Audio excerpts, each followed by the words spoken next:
Okay, hope you all had a good lunch. I'll see you later on.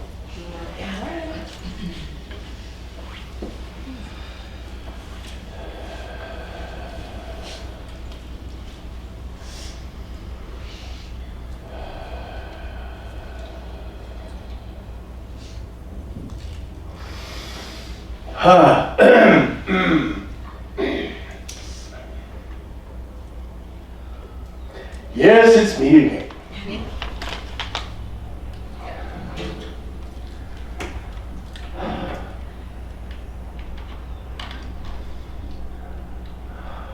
When I was alive in my body, I traveled a great deal around the area. And I was traveling in a country that is called Oman. I lived in a time of ancient Sumeria.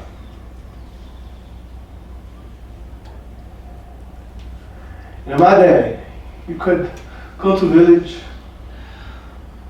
you could go to someone's place and ask for a bed for the night. People were welcoming.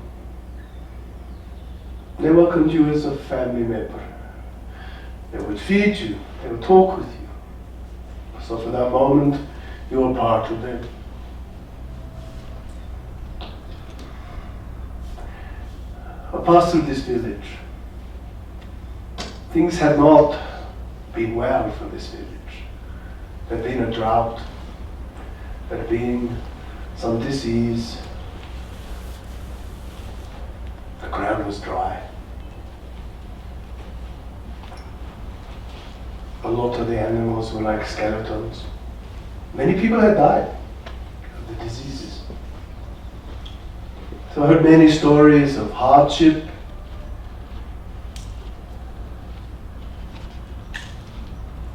stories of people's sadnesses and angers.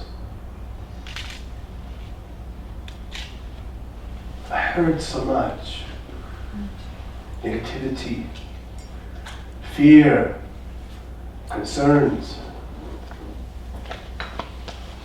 And this man telling me how his wife and his children had all died. Something made me want to stay in this village. There's no reason, but there's always a reason.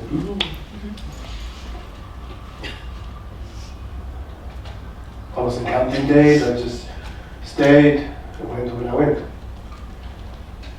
So I talked to more people, I would observe things. I got the feeling of what was happening.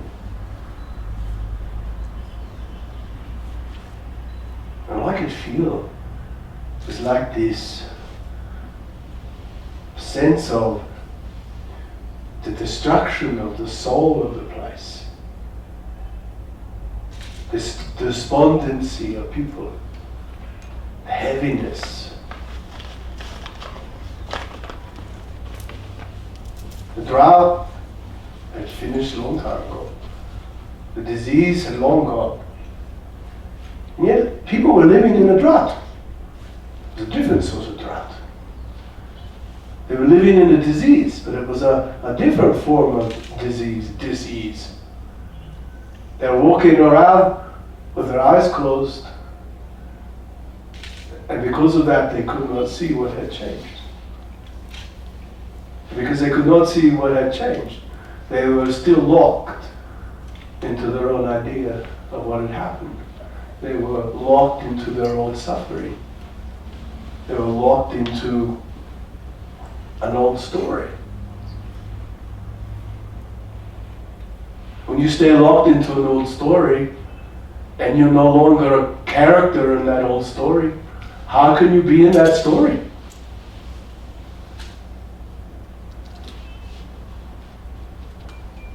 If you're reading Cinderella, you can't be a Smurf.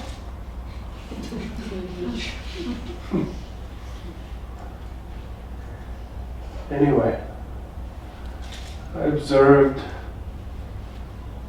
with the people that I was staying with, and I said to the man one day, I said, look, You're going on about your crops and your animals, and yet there seems to be plenty of opportunity here to make things grow again. So I tell him a different story. And because I told him a different story, he suddenly heard. And he woke up. Oh, that's a beautiful story. You're telling me a story that gives me hope. And because he was given hope, he could suddenly see the possibilities that were there. And he says, oh, Tabaash, if only I'd heard this story before, I would have seen differently.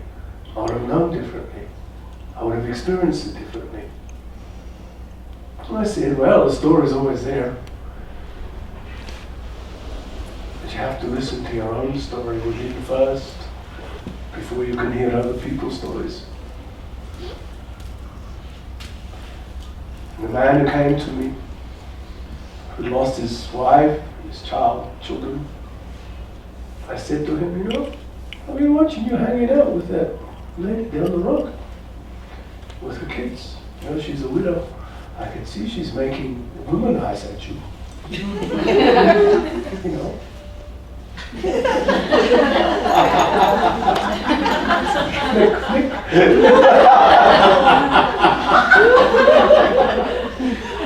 And he's like, really? Oh, and suddenly he's like, his chest is bigger. His shoulders got broader. He goes home and he comes out, he's shaved and smoothed his hair. He went out to talk to her. She made more flicks and eyes.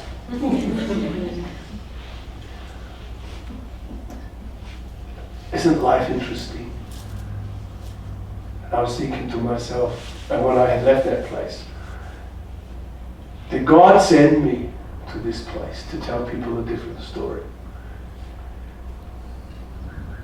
And I thought, well, I sent myself to that place because I needed to look at what their story was, because that made me look at my life. It made me think of, who am I? Where am I standing? What am I doing? What am I feeling? How am I living the life that I'm living? How am I with my children, with my wife? How am I in life? What old stories am I still telling myself? And how are they affecting me? And what is the new stories that I want to tell myself? And what characters do I want to put in that story? Because you put all the characters in your own story. It's not just they happen to step in, they happen to be there, they just sort of sidled in. Oh, where'd you come from? You put them there. You created the scenery, everything. I said once in the teaching about creating your own reality that there's only one answer to why anybody thinks anything, does anything, feels anything, goes through anything. So you think about all the journeys that you had, not just in this incarnation, but in all the incarnations you've had. The only reason you created all those realities is so you could decide how you're going to respond. There it is. How you're going to respond.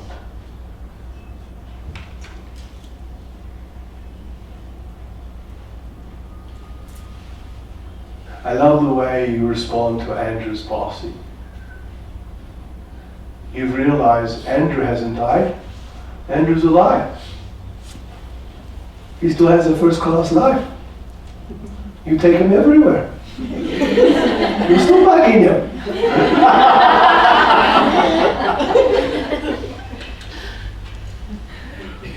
You grieve still.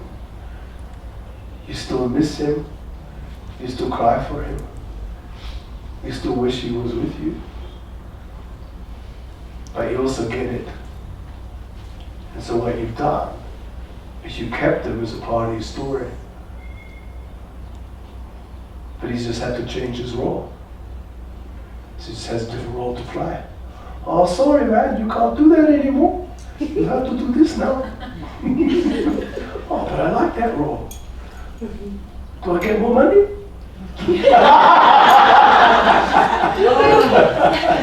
Do I get more benefits?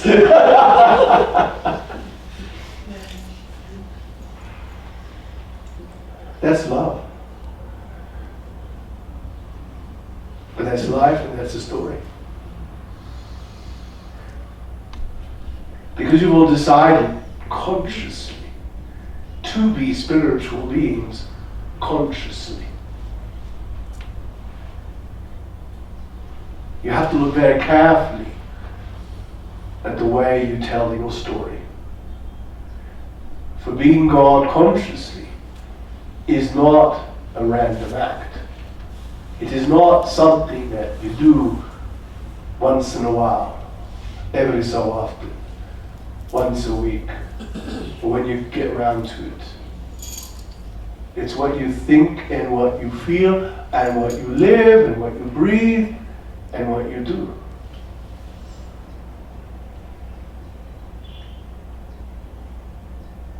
What you're doing is always being God, and you carry him with you being God.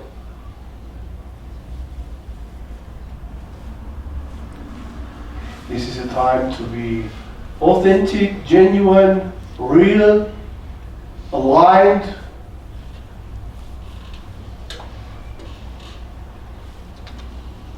It's not a time to find, it's a time to be.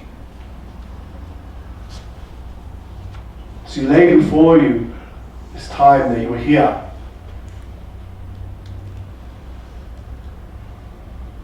A blankness.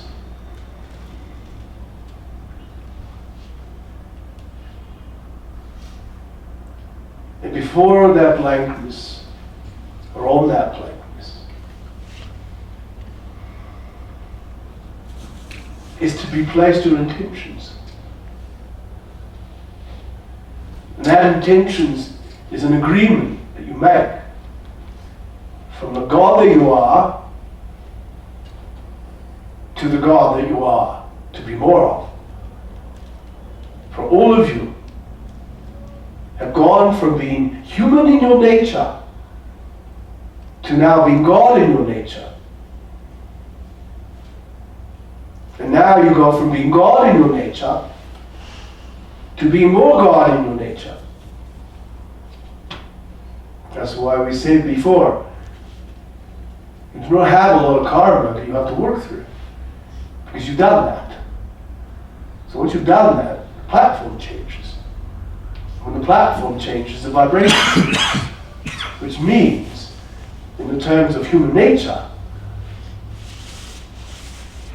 you are God's directing your human nature. You are not human in your nature anymore. You are now God's in your nature, directing your human nature. And when you find that things trip up, it's because you're going back into the old habits. And as you have discovered, when that occurs, you cannot go back to that place. If you like staying with your husband, no one wants to do that. But I'm sure somebody does.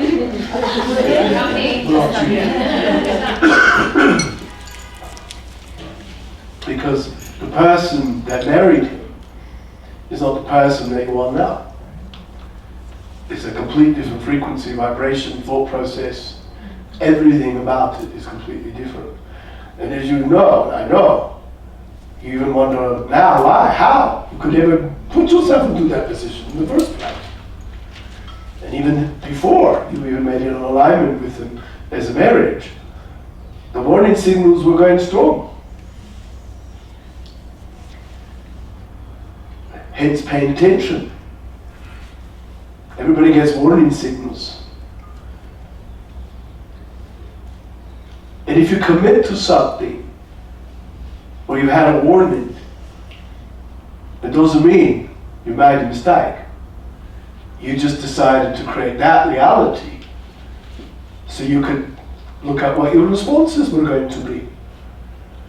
And sometimes those responses take decades, or sometimes lifetimes, or a lifetime, before you suddenly go, ah. And what about the fact that people in one lifetime can keep repeating the same issue? Why do I keep doing that? Why am I not getting that? When am I going to get that? Sometimes you have to look at the same experience from different parts of you. If you think about what we were saying earlier, about you being many threads that make who you are.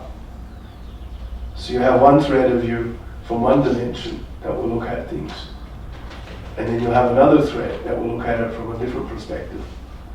And so you keep on looking at it and looking at it, looking at it, looking at it, looking at it, until suddenly you don't need to look at it anymore. And then it stops, or something occurs where you thought, now I understand. Now I can move on. Now I can put that down. Now I no longer need to grieve. Now I can accept my power. Now I'm at peaceful. And that's got nothing to do with the right moment. Those don't exist. No moments exist. Life is what exists. There are no right or wrong moments. Get that. Don't separate life into moments. It's life. It's your perception that determines the experience, not the right moment. So you can't wait for the right moment for something to happen or change.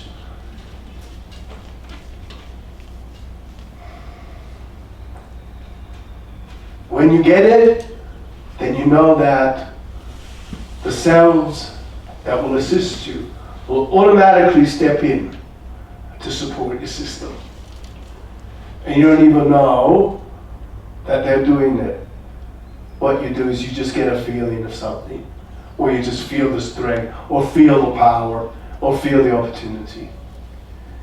Blair looked after his wife with Alzheimer's for 7 years before she went into care home. And someone said to him, how did you manage to do that all those years? And he just said, I just went to the parts of me that knew how to do it. And there it is. And it was no big deal. He didn't make a big deal. He didn't have to go and meditate on them or stand on his head about it or anything. He just needed to allow them to be there. And when you allow things to be there naturally, then you know the goods are going to come to you. The ideas, the answers, the power, the calmness, clarity of something, it's just there. It's always there. You're always there. All of you are always there. Something interesting is happening in humanity at this particular point. There's a big impact of energy, specific vibrations are starting to resonate. I tell this story this way because it's a good way. At a meeting once, this man says to me, "Hey Tabaash, how many past lives are we apt to have on earth?" I looked at the audience and I knew what I was going to say to them was going to confound, surprise and amaze them. And so I said, "Oh, you've only ever had one life." And then I paused for dramatic effect.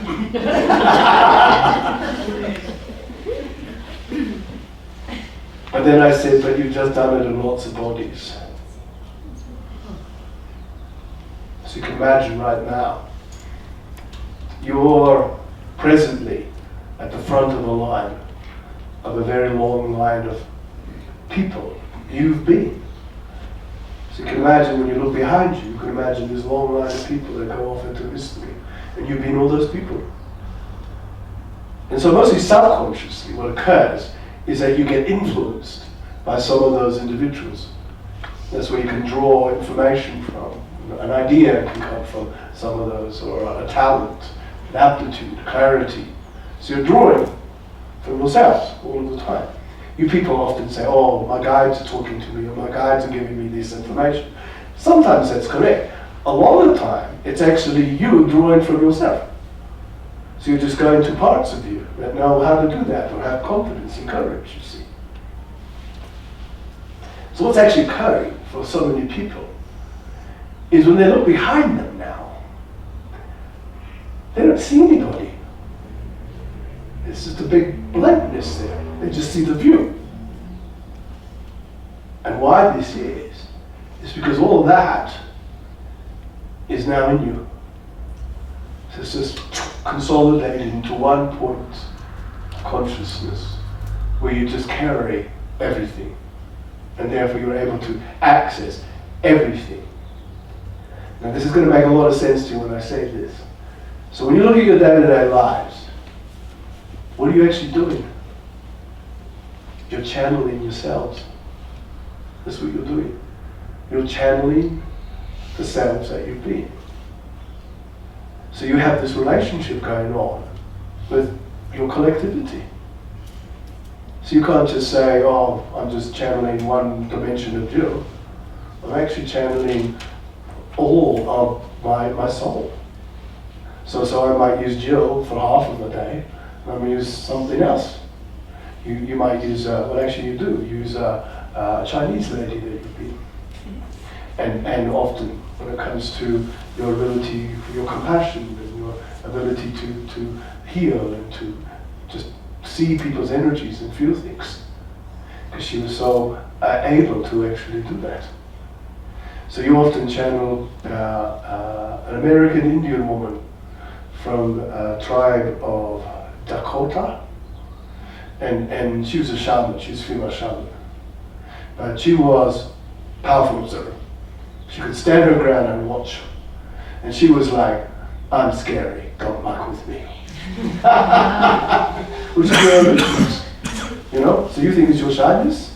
It's not. It's just like, you know, you've been so used to just standing your ground. And so she's useful. So it's about realizing now, I mean, this is self-development in action now. So it's you're really actioning, literally actioning yourselves as souls. And so that's why, you know, what I've said in the past, in order to be something, you have to know what it is to be nothing. What this means is forget about your titles. Even forget about the fact that you're men or women. You know, you're human beings. Yeah, it's useful to know that you're a man or a woman sometimes, but you know, at times more so, it's about, oh, I'm just a golden body, or I'm just energy. You know, sometimes as a woman, you're going to use your male power. Sometimes as a man, you're going to use your female power. And so, you know, it's very much about now being conscious of this and being able to start creating relationships with yourselves that you think are useful to you. And so what has happened, and you all have this, is you're all carrying with you what we've called poignant past lives, just as a teaching, which you're identifying with, that you brought with you into this incarnation. And you're making use of them. And they're all productive, poignant past lives. So these are lifelines that you've chosen to identify with in this incarnation because they're really important for you. And you, when you know this, you can feel this. Like Blair's last life was, well, the one that he's drawn as a poignant past life was as Sybil, the Countess of Westmoreland. And she lived in England. He's in a good picture of her. She was a babe. And she was a high society lady, you know, who knew how to talk to everybody and threw great parties and, you know, had all the social graces and stuff like that. And he had a stepfather who did not like him. And he always used to call Blair, oh, you're just the lord of the manor. Because Blair just always had this way to be able to be polite to people and speak to people and act, you know, in a social way, etc., etc. And obviously he's just drawing on the Countess of Westmoreland, you see. And so, you've got to remember that these things creep through. Your personality traits aren't genetic. Okay, but people might say, well, how is it? Because my father is exactly the same. Well, just that soul has the same sort of contract, that's all. It's not a genetic thing. So you look at the souls that you're going to be born with, and you make a decision about the formula that you're going to put together. Okay, so straight away, someone's thinking here, okay, well, what if your formula is so different from the rest of your family? And that's exactly the same thing. You've chosen to be completely separate. You've chosen to be segregated, so you could decide how to be with that and how that's going to influence you. It could propel you, into a place that you would never have been gone through, as you know well. And so, it's about allowing yourself to realize that, okay, this is just all the deals I've made with myself. But also, I've decided to bring forth aspects of myself that are important for me to utilize, because they carry power that I'm going to be able to use in this incarnation. You will have up to 3, possibly 5. And everybody has them. The question that's going around, how do you tune into these? Well, we'll take you through this exercise now. So, again, pieces of paper, please.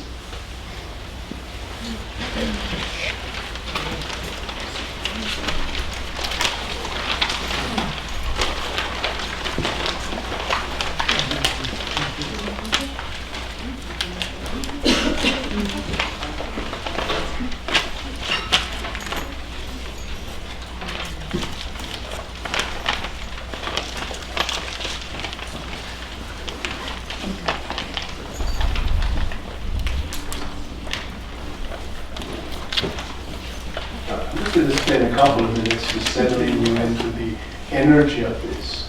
And I'm going to take you through a little guided, it's not a meditation, but it's just a little bit of a journey where I think what we'll do is we'll just go to 3 of the poignant lives that you have. Others will have more, but we're just going to use 3.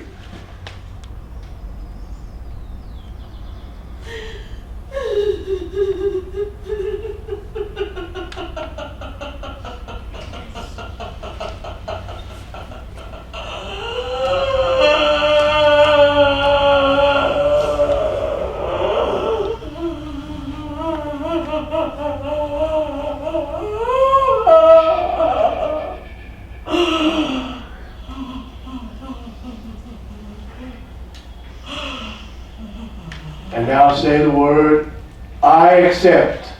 I accept. I accept. I accept. I accept. I accept. Now you are relieved of the vibration of that place, that experience, that energy. You release yourself from it, let it go, let it go, let it go. You are not influenced now by that. You are aligned. And once again, you're standing before a door. Poignant 3.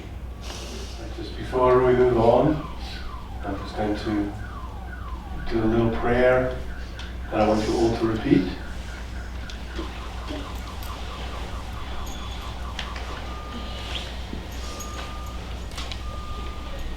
From the Lord God of my being,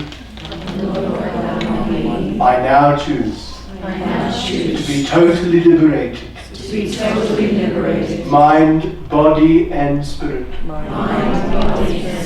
Of all that limits me. Of all I'm attached to. That does not serve me. Of all I'm addicted to. That does not profit me. I ask forgiveness. Of all the people I have hurt. In this life. In any life. In any way at all. I forgive all who have hurt me. I forgive all who have hurt me. In this life. In this life. In any life. In any life. In any way at all. In any way at all. I forgive myself. I forgive myself. For all the ways I've hurt myself. For all the ways I hurt myself. For all the times I did not pay enough attention. For all the times I did not pay enough attention. In this life. In this In life. any life. In any life. In any way at all. In any way at all. And now I choose to be at peace. Now I choose to be at peace. Always. Always. So be it. So be it. Excellent.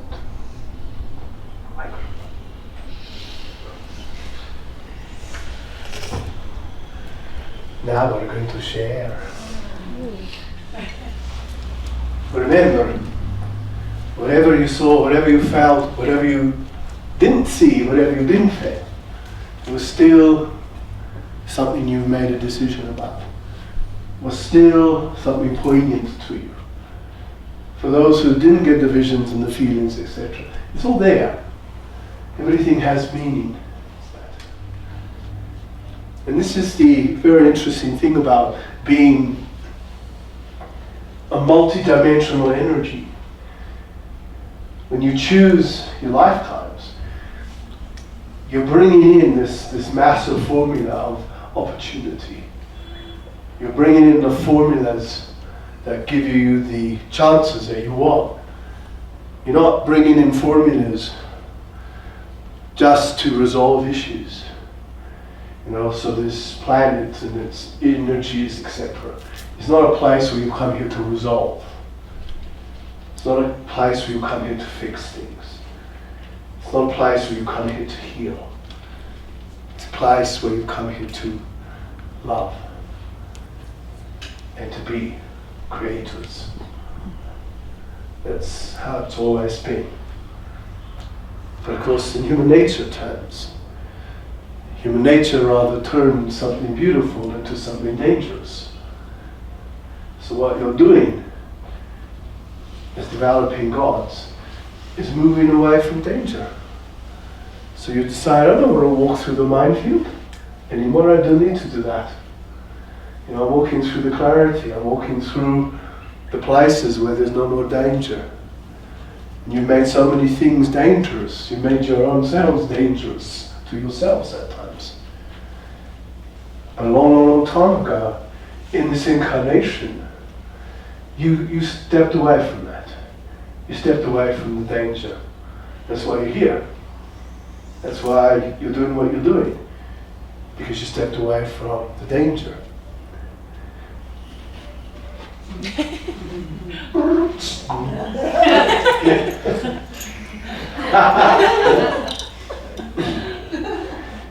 As long as you're afraid of being yourself, you're always going to retain things. So the most inappropriate moment is going to explode. So the thing is acceptance. Just accept. Yeah, I'm so powerful. I'm so capable. I'm so able. So what? I'm the custodian of the universe. Somebody has to be. Why not you? As God, have a bit of a chat with Jill.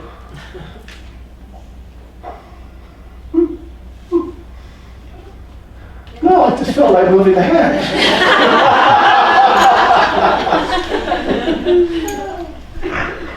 Glass.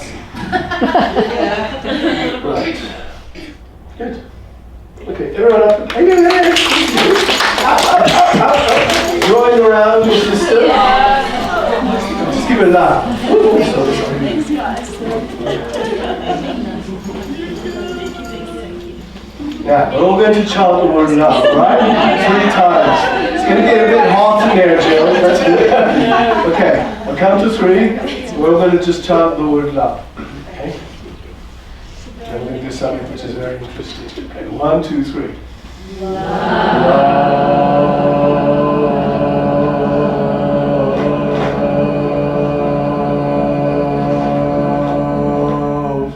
Take a breath.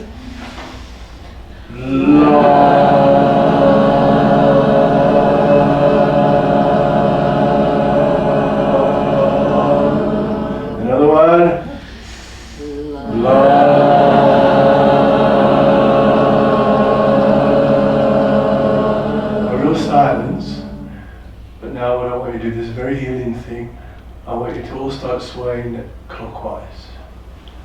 It's a circle. Silence. Right, it's good. Now everybody just get caught up into the rhythm of it.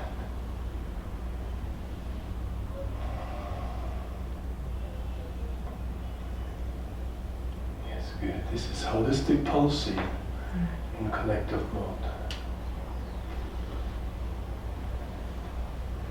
Just engage with it. Just feel everyone's energy involved in it.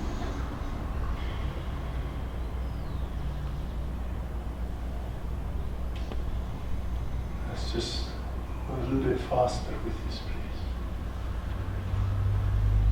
That's good. Yeah, it's a good pace.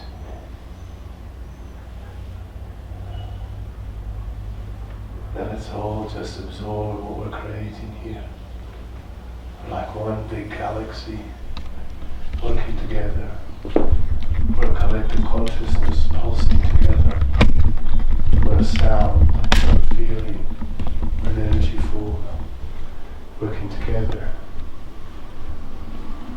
We're a unit working together. Alright, we're just going to slow down a little bit. Slow down, slow down, slow down, slow down, slow down. Now we'll just stop. Feel the energy that's created. Everybody should be buzzing. Take a big breath in. When you exhale, just separate. That exercise we just did has been used for centuries. Families could do it together. You know, if there was a thing of needing to be loved. You look at a baby, it rocks itself sometimes. A baby likes to be rocked. You know, when someone's in distress, they rock themselves. It's just aligning to a vibration. At the same time, it's removing the vibrations. So you're in a consistent state. Toing and froing, flowing and ebbing, all the time. So the seas come, like that. You look at the Tai Chi and the Qigong, you know, it's just moving energy around all of the time. And people are doing that without even realizing they're doing it. Yeah? Did we do it for grief? Yeah? I feel like we did it when Jesus was crucified. Yes, yeah, totally. You do it all the time for everything. And you know, your body knows it as well. Your body makes funny moves. You know, sometimes people sit and they go like this. And they don't even know why they're doing that. And then they suddenly realize that they're doing that. You're just in your chair and you're just inadvertently rocking. You're shaking your head or doing that or whatever. Chicken hugs.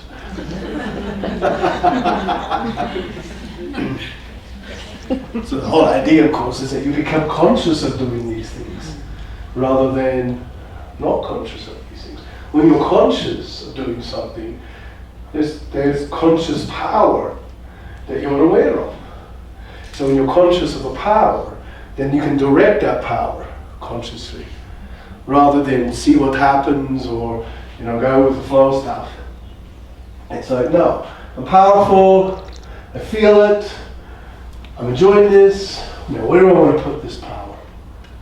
So what we did, we just gave it to Jill, but because Jill was us, we gave it to ourselves.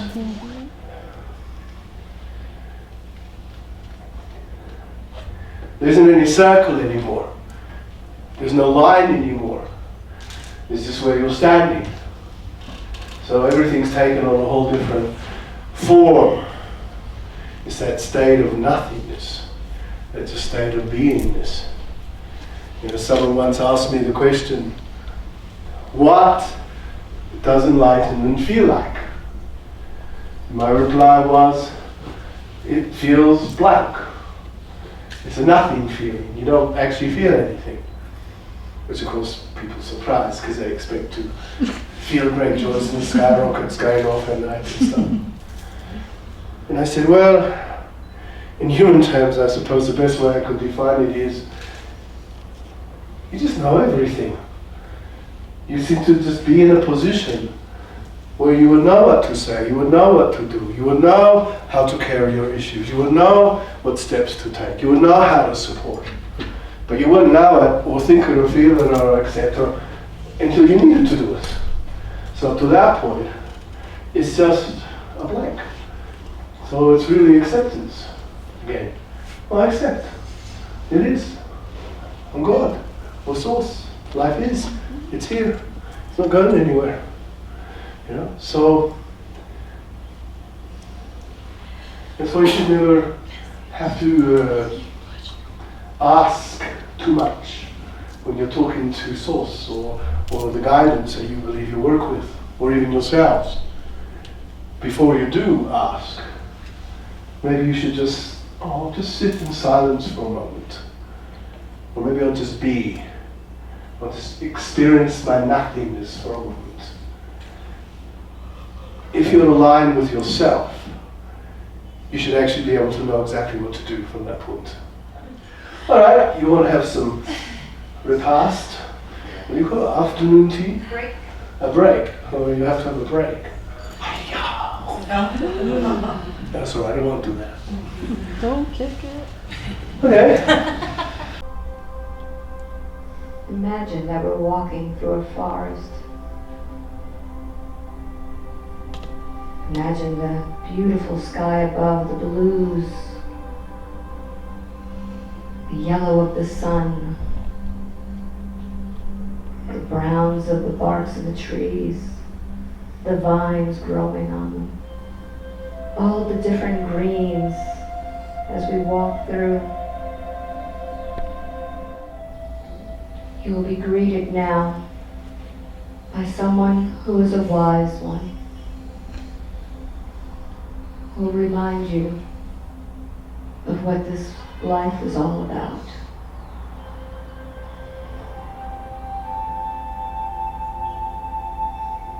What does this wise one look like?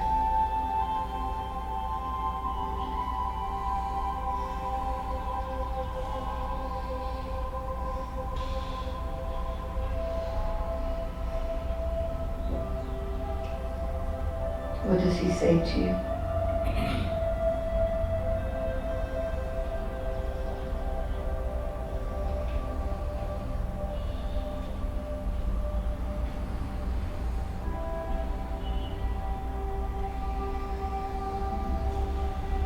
Listen to his words.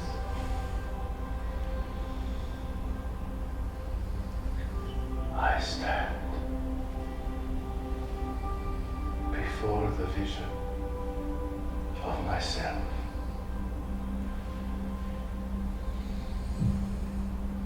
I observe such a great love that goes beyond my human nature.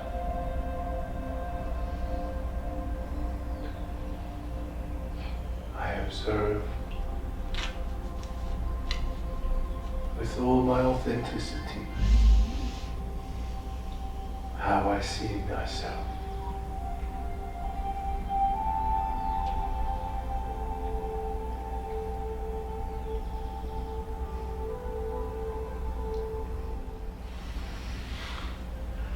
And knowing that you are capable of being everything, doing everything. Deeper, more stillness.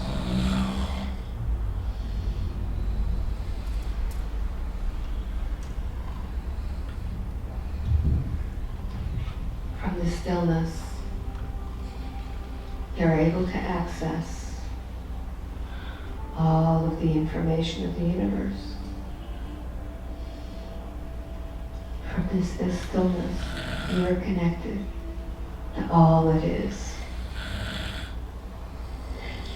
There is nothing to do but just be, knowing that you are part of the all.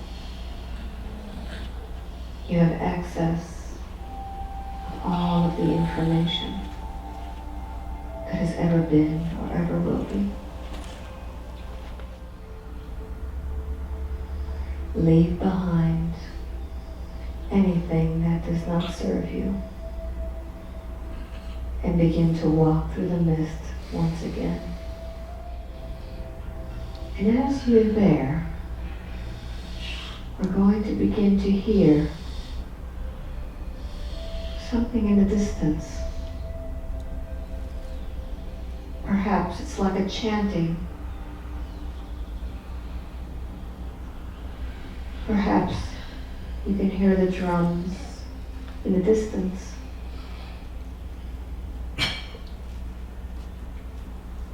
This is a sacred place we are in.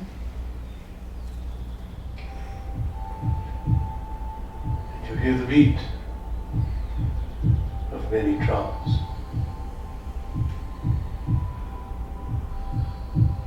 Your whole being picks up the rhythm of this beat.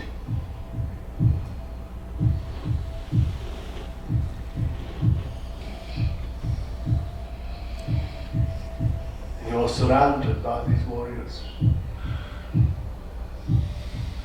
These light warriors, these sacred warriors.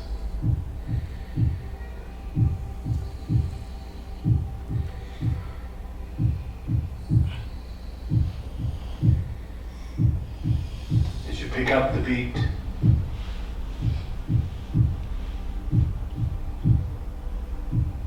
the warriors begin to chant.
As we listen to these warriors, we're filled with all of their wisdom. Our souls understand. And we take with us their wisdom, their courage, and their blessings. In a moment now, we can look up those steps once again. I will count from 1 to 5. With each number, you'll be walking up the stairway. When I get to number 5, you'll be back here, once again, in your body, back in Cusco. 5, wide, completely alert, feeling wonderful all over.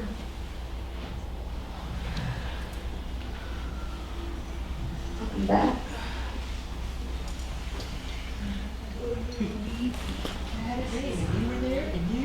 You had a dream. How was it? You want to write down what you experienced? Maybe we could talk about some of this?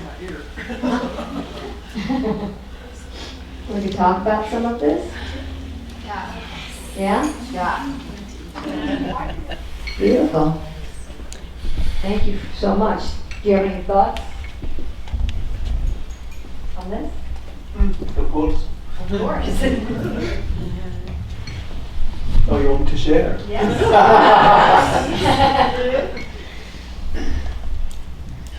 Think of what I was talking before about everything's a formula. Well, what's a formula made up of? A lot of formulas. And so when you get into what humans are called the law of attraction, you call out to each other. And so the similarities in people's experiences. You called out to each other. It's a bit like saying hi, but you've also made a link, and a link that can't be broken now. And so once you've made that link, you are able to ride the energy of that link. And this is something that's happening throughout the planet. And this isn't just happening to souls in bodies. This is happening to animals, it's happening to minerals, it's happening to nature. So everything is making this link. The way I like to put it is like in times of adversity, which one has to admit there is adversity on this planet as things change. These big groups are being formed. It's like we were doing before with Jill, when there's this big huddle. Let's all get together and get closer. As we get closer, then we'll find mind, body and spirit ways of supporting each other. And in that closeness, we're creating a power where all that madness that is happening can't affect us. Because our alignment with each other in that is taking us back to the basics of love, respect and support, which is what one is doing. And from our perspective in spirit, we watch with great interest as all the old systems are breaking down even more. And what is occurring is something rather fascinating, which it becomes a new level of separateness that actually has to occur to make people look at what their new collectivity is all about. In the human nature terms, you could put it down to back to basics. When you're looking at what's happening with this coronavirus, for instance. And so it's starting to once again isolate you from each other, but at the same time paying attention to yourselves, and you're not able to access each other in quite the same way. You look at politically the things that are actually changing on the planet now. A good example of that is Great Britain moving away from the economic community and going back to supposedly the old ways of how they run things. A lot of countries shutting off their borders, to more immigration, paying a lot more attention to what's important in their own countries. And so the concept of a great global family in the past has changed, because the great global family of the past didn't really seem to be paying that much attention to each other, to a position of embracing, and it was more exploitation more than anything else. You open up all these borders so we can come in and take your goods, or take your gold, or take your assets and such. So who's really benefited from that? And I'm not saying that everything has to collapse, but there is a collapsing of the systems, of the vibrations that should have worked and could have worked if people also held on to the energy of love and respect and support. Without that energy, how can things work? And if we break it down to yourselves as individuals, do you love, respect and support yourself? Or do you just think it? Are you living it on a daily level? All of this is good, because it's all about moving forward. But when you move forward, it's like we were talking this morning, it's so imperative that you write the new story. Because you have to.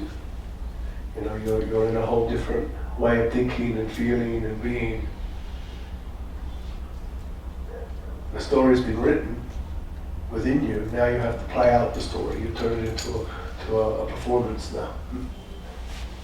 So it's how you perform that will make the difference. How you perform what you've gathered here today is what will make the difference. How you perform anything that you gathered is what makes the difference. It's good to question your performance. It's like an actor or an actress who's in a movie or a play. Before they go on stage or in front of the camera, they have to rehearse. They have to get into character. They have to perfect their nuances, the ways of being, the ways of doing. Some are better at doing it than others. Some are conscious of being able to use their multidimensional selves. They don't tell that to the world. Look at Meryl Streep. She's a good example of someone who seems to be able to shift into many different aspects of herself. So she's using herself as a multidimensional being. So she just can step into those characters. And so, as you open up these different doors to yourself, it's the way that the other doors that are out there will be shown to you. And those are doors that have never been closed, ever. They've always been open. Okay? I'm just going to bring through, I don't call it a combined warrior energy. So it's warriors from different zones. We invite you to, if you wish to, participate. We'll keep it simple. Yeah, right. So it's like an invocation.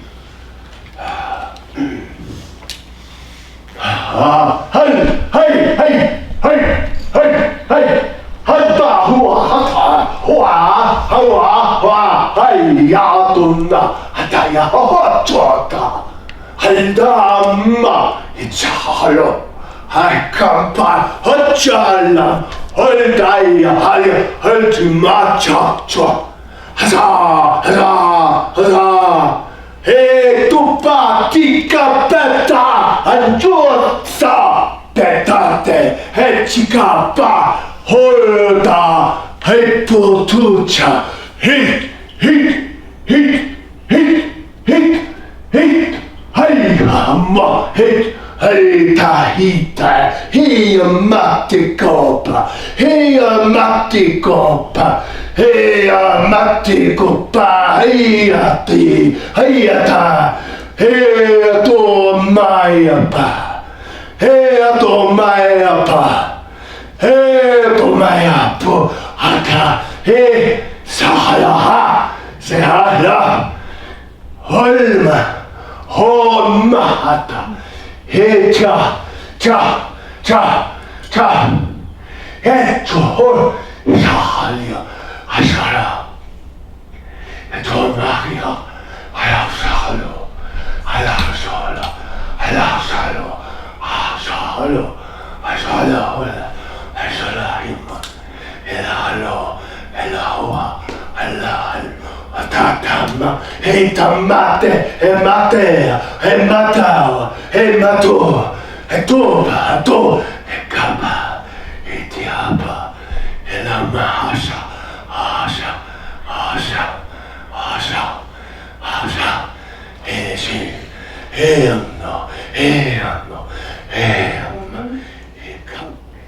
From the Lord God of my being, I empty myself, mind, body, and spirit of all of the energies of today, of all of the energies that have assisted us. I want to thank all of those energies who have assisted us, all of those entities who have been here with us, loving us, guiding us. And now I send them back to God with love, with light, with peace, with gratitude.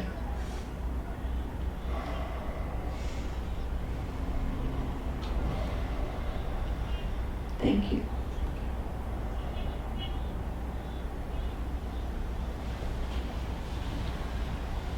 There's one more thing I have to do. What we did today never stops. Nothing ever does. It's the ongoingness of life, it's the ongoingness of your thoughts, of your feelings, of your actions, of your intentions, the ongoingness of your beingness, of your clarity. What you do this day becomes something. What that is entirely up to you. Entirely up to you.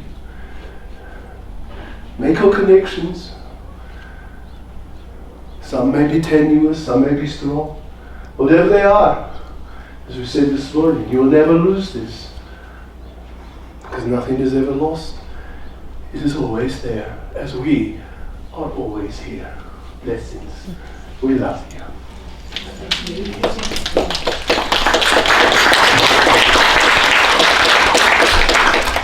I'll bring you there back.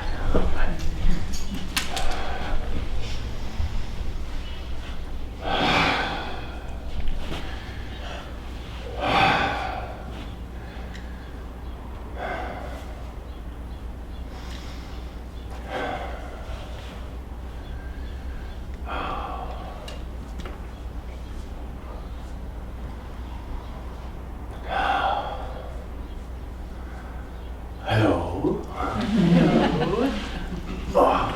So many people staring at you, right? Yeah. It's Yeah.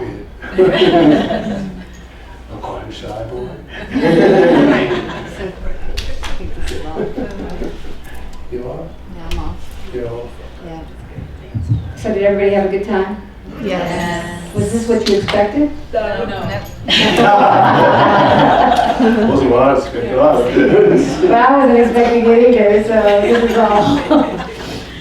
This was a beautiful day, and for those of you who are going to continue on our tour this week, it's going to continue. Yeah? Yeah. Yeah. So through the tour, at places, Tabaash or whoever might pop through for about 5 minutes and just do something. Or you might end up finding yourself walking beside Tabaash and just having a chat with you. You know? Or you might be telling the story about something that's gone on centuries ago or whatever. You know, it's not going to be like hours and hours. It might be like a little 5-minute cameo. But he'll be there. His energies will be with that. So this has been a lovely day. We do want to capture it. So usually at the end of all of these gatherings, we do like to take a group picture.